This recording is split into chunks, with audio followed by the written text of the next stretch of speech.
if you're thinking about the recording and I'll clear my doubts from the recording, then that is not possible.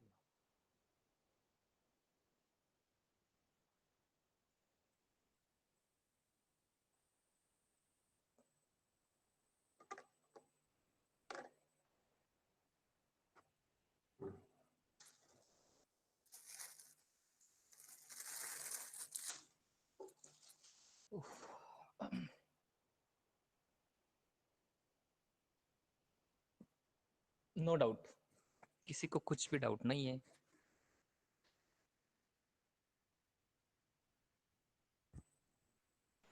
Sir एक बार थोड़ा practice कर देंगे तो समझेगा क्या मतलब कैसे डाउट है। इजी है ना, इजी है, एप्लीकेबल है ना? हाँ सर। एंड इंटरेस्टिंग भी है एक्चुअली। जेड ट्रांसफॉर्म से तो इंटरेस्टिंग है inverse Z transform actually.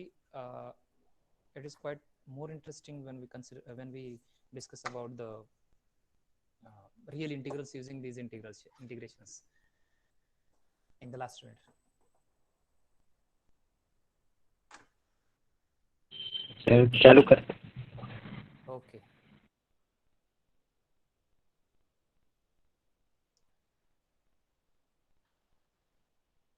This is definition of difference. हाँ, मैं बोल रहा था कि we are discussing about difference equation.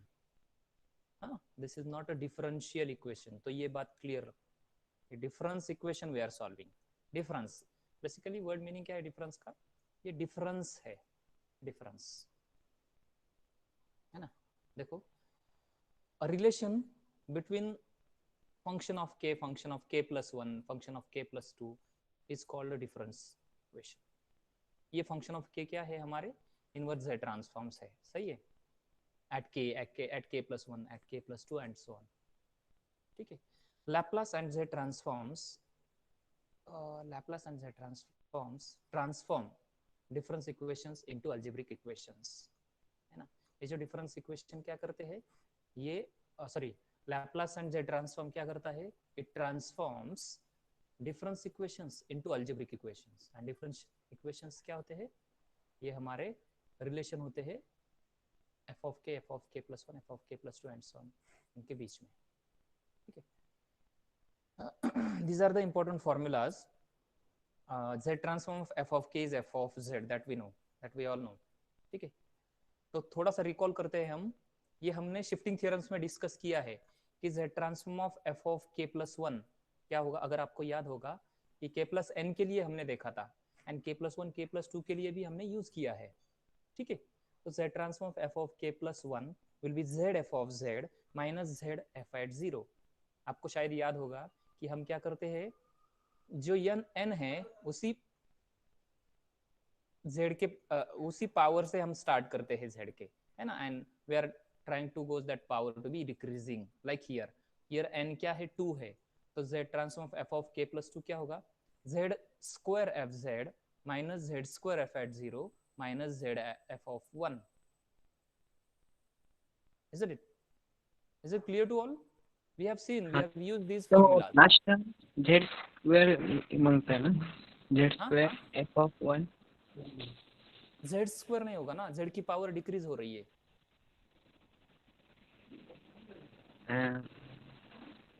Recall नहीं कर पा रहे हो शायद आयुष।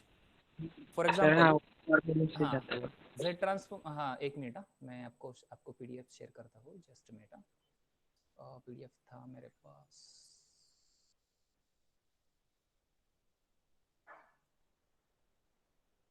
कहाँ था, यहाँ होगा, यहाँ होगा।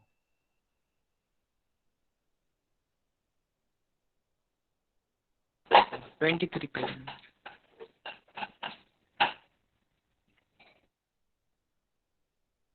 हाँ ये वाला, ये देखो Ayush, z transform of f of k plus n is this, है ना?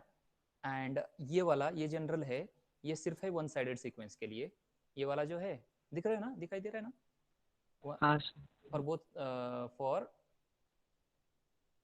ये जो पहले वाला, ये बोथ साइडेड सीक्वेंस के लिए है, एंड ये जो है फॉर वन साइडेड सीक्वेंस। तो ये फॉर्मूला एक्चुअली हम यूज करते हैं z raise to n f of z minus this, है ना।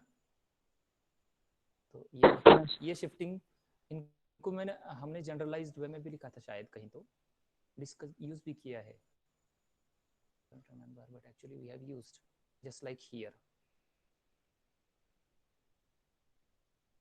ठीक है, देखते हैं हम कहाँ था हमारा, ये वाला। For example z transform of f of k plus 3 क्या होगा, जस्ट ट्राई।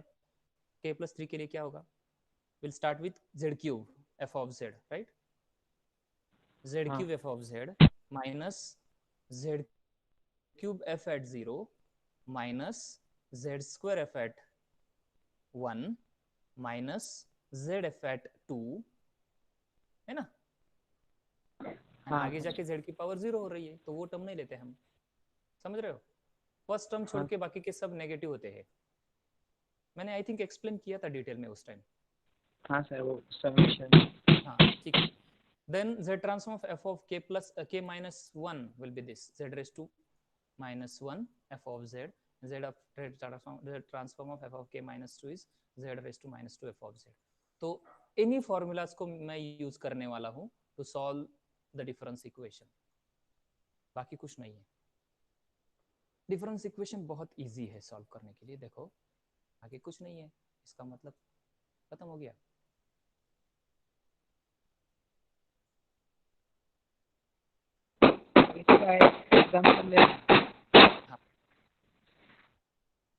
एग्जाम्पल तो लेंगे ना, एग्जाम्पल इज वेरी इंपॉर्टेंट। देखो एक्चुअली मैं पीडीएफ बनाना भूल गया शायद, हाँ ये है, ठीक है। तो हाँ ये फॉर्मूलाज है। Note f of k is considered as a causal sequence, causal sequence है, वन साइडेड सीक्वेंस है, ठीक है। तो क्वेश्चन देखो आप, ये क्वेश्चन हमेशा कंपलसरी आएगा। Question number 2C will be on solution of difference equation. तो इसको कुछ ऑप्शन नहीं है आपके पास, इसको तो सॉल्व करना ही है, ये कंपलसरी है। तो इसको अच्छे से समझ लो please. Obtain f of k, पहले तो ये बात समझ लो कि we are solving difference equation. Difference equation क्या होते हैं, इनमें इनका रिलेशन होता है, तो इनका सॉल्यूशन मतलब डिफरेंस इक्वेशन का solution is the value of f of k। f of k का वैल्यू होगा, डिफरेंस इक्वेशन का solution is the value of f of k। तो ये है हमारा डिफरेंस इक्वेशन। देखो इसको मुझे सॉल्व करना है। Obtain f of k given that this is with k is greater than or equal to 0, and this one more condition we are giving in addition. Question में कुछ डाउट है किसी को, so that we can proceed? Hello, is there any doubt with the question? Just give me 5 minutes only. Okay. I know you all are you might be having getting hungry, right? Okay, thank you Ganesh. So I'll start with the given difference equation, okay? And the first step is what? Apply the z transforms on both sides, okay? This difference equation we are trying to solve in 3 to 4 steps. Apply the z transforms just like here. When I apply the z transforms on both sides, z transform this plus half times z transform this, because as I know z transform is linear, तो complete left hand side का z transform मतलब ये दोनों term का z transform separately, right, and z transform of 1/2 raise to k, right. तो ये जो ऊपर फॉर्मूलाज थे इनका मैं यूज करूंगा अभी लेफ्ट साइड में। तो z transform of k plus 1 क्या होता है, z f of z minus z f at 0, right, plus half time z transform of f of k क्या होता है, f of z, right. And now on the right hand side you'll have to recall the formulas. Z transform of a raised to k for k is greater than or equal to 0 क्या होगा, शायद आपको याद होगा कि हमने कुछ standard functions के z ट्रांसफॉर्म देखे हैं, just like a raised to k और sin a k, cos a k, e raised to a k, है ना। तो a raised to k का k पॉजिटिव के लिए क्या है z transform, it is z upon z minus a, है ना, with ROC mod z greater than or equal to half, मतलब half, है ना, a क्या है यहाँ, हाफ है ना, हाँ हाँ, तो a रेस टू k का होगा z transform z upon z minus a with mod z greater than a और मॉड a, है ना, तो मॉड हाफ का क्या होगा, हाफ ही होगा, तो इसलिए मैंने mod z is greater than half लिखा है। यहाँ तक कुछ किसी को कुछ डाउट है प्लीज? नहीं एक एक स्टेप हम क्लियर करते हैं, यहाँ तक किसी को डाउट हो तो पूछ लो। मैंने क्या किया, I have applied the Z transforms on both sides and then I've used the formulas of shifting theorems and standard theorems. Please reply in chat box if any doubt or simply no. Okay, now what I'm doing, I'm using the given condition. मुझे क्या condition दिया था, f of 0 equal to 0। हमेशा आप याद रखो कि first step is what, apply the Z transforms, second step is use the conditions given.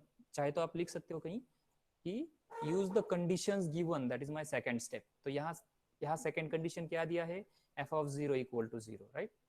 तो जहां जहां f of 0 होगा मेरा लेफ्ट हैंड साइड में, उसको मैं क्या सब्स्टिट्यूट करूंगा, 0। Is it clear?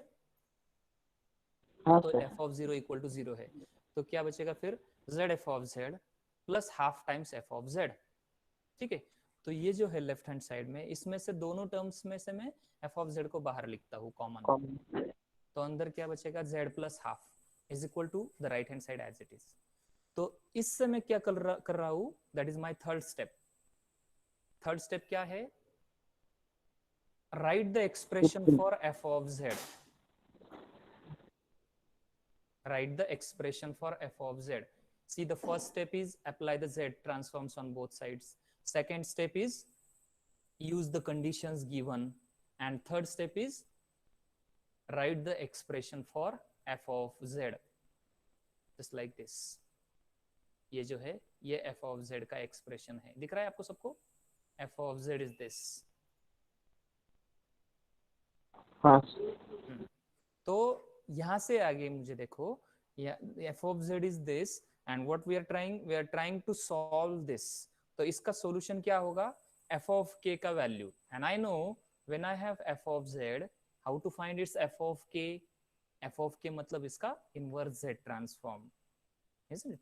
So I know how to find the inverse z transform। I have three tools to find the inverse z transform। First is power series, second is inversion integral method, and third is partial fraction, isn't it? So if I have given ROC, or if I have ROC, f of z with its ROC, then I can use either power series or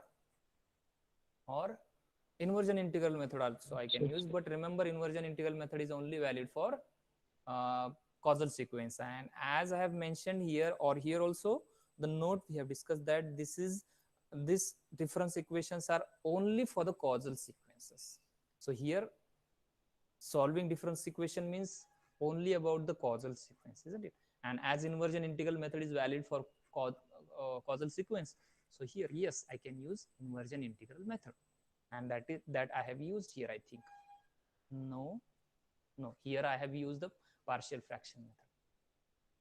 Okay, but the choice is yours. Is it clear to all? So I'm using the power partial fraction method. So to use the partial fraction method, what we are doing, the first step, I'm writing the expression for fz upon z, right? fz upon z क्या होगा, 1 upon this। तो ये जो है, ये मैं partial fraction से separate करूंगा, and then I'm using the power series, है ना। तो पहले तो मैं दोनों साइड को z से multiply कर दूंगा, तो I'll get f of z to be this, okay, and then applying inverse Z transforms on both sides, inverse Z transform this and inverse Z transform this। शायद आपको याद होगा कि मैंने फॉर्मूलाज भी दिया था आपको कि inverse Z transform Z upon Z minus A क्या होगा, A raise to K। Sir ऊपर वाला ही उल्टा होगा जो अप्लाई किया, ऊपर हमने उल्टा अप्लाई किया था वही आएगा नीचे, वही आएगा, राइट। बट रिमेम्बर, यहाँ ROC ये है, इसलिए हम ये लिख पा रहे हैं, समझ रहे हो बात? हाँ सर। अगर ROC लेस होता तो ये चेंज होता। वो क्या चेंज है वो आप देख लो, लेकिन चेंज होता। ठीक है, तो अगर लेस है तो वो चेंज हो जाएगा। ये कोइंसिडेंटली सेम आ रहा है, लेकिन दैट इज नॉट ऑलवेज, क्योंकि यहाँ ये जो हमारे क्या है, इनको बोलते हैं सिंगुलरिटीज, वो सेम आ रहा है, इसलिए वैसा लिख पा रहे हैं हम. Is it clear to all? So by applying inverse Z transforms on both of these terms, I'll get f of k to be this, and that is my solution of difference equation. That's it. हो गया complete solution. 4 steps 4 marks के लिए था in 2015 math pattern. That may be for 5 marks now onwards in 2019 pattern. First step is what? Apply the Z transform. Second step is use the conditions given. f of z. Use the conditions given. Third step is write the expression for f of z. Fourth step is what? Apply the inverse Z transforms. That's it. Okay. When you apply the inverse Z transform using those 3 tools, you will get the required solution f of k. So I'll request to all to go through these solved examples first. Okay. This is on my blog, or I'll send you this PDF now. Just go through these solved questions and then unsolved. Unsolved also I'll send you. Okay. And then by tomorrow or by day after tomorrow, I'll send you the second assignment, which will be completely on Fourier and Z transforms, and that you'll have to submit on the coming Monday only. Okay. Just I think 10 questions will be there. Okay, thank you all for patiently listening about the difference equations and all. I hope you have enjoyed this lecture. Thank you. Sir, it was a very long lecture. Sorry for that. But I actually, this transform unit we have discussed in detail and very slowly. That is why I think we might have taken 20 lectures for this, and that's too much, because university have given 9 lectures only. Okay. But actually what we did, we have recalled for 15 to maybe 30 minutes for the previous whatever we have discussed earlier, isn't it? That is why it gets lengthier one. Okay. Thank you all. Yes, sir. Yes, sir. Thank you. Thank you, sir. Thank you, sir.